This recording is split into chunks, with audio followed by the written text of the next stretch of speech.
إن الذين كفروا لن تغني عنهم أموالهم ولا أولادهم من الله شيئا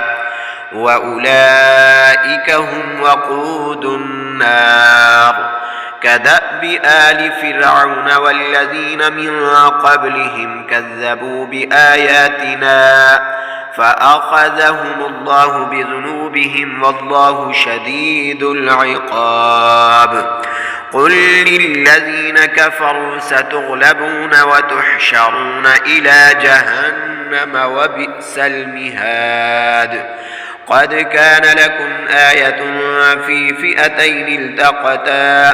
فئة تقاتل في سبيل الله وأخرى كافرة يرونهم مثليهم رأي العين والله يؤيد بنصره من يشاء إن في ذلك لعبرة لأولي الأبصار زين للناس حب الشهوات من النساء والبنين والقناطير المقنطرة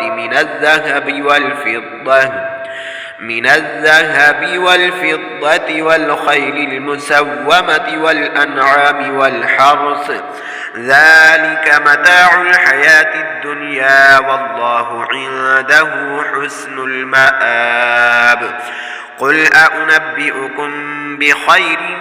من ذلكم للذين اتقوا عند ربهم جنات تجري من تحتها الأنهار خالدين فيها وأزواج مطهرة ورضوان من الله والله بصير بالعباد الذين يقولون ربنا إننا آمنا فاغفر لنا ذنوبنا وقنا عذاب النار الصابرين والصادقين والقانتين والمنافقين والمستغفرين بالأسحار شهد الله أنه لا إله إلا هو والملائكة وأولو العلم قائما بالقسط لا إله إلا هو العزيز الحكيم إن الدين عند الله الإسلام وما اختلف الذين أوتوا الكتاب إلا من بعد ما جاءهم العلم بغيا بينهم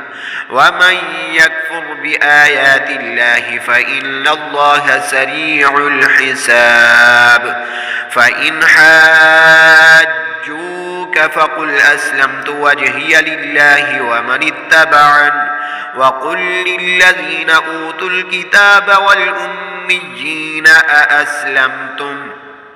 فإن أسلموا فقد اهتدوا وإن تولوا فإنما عليك البلاغ والله بصير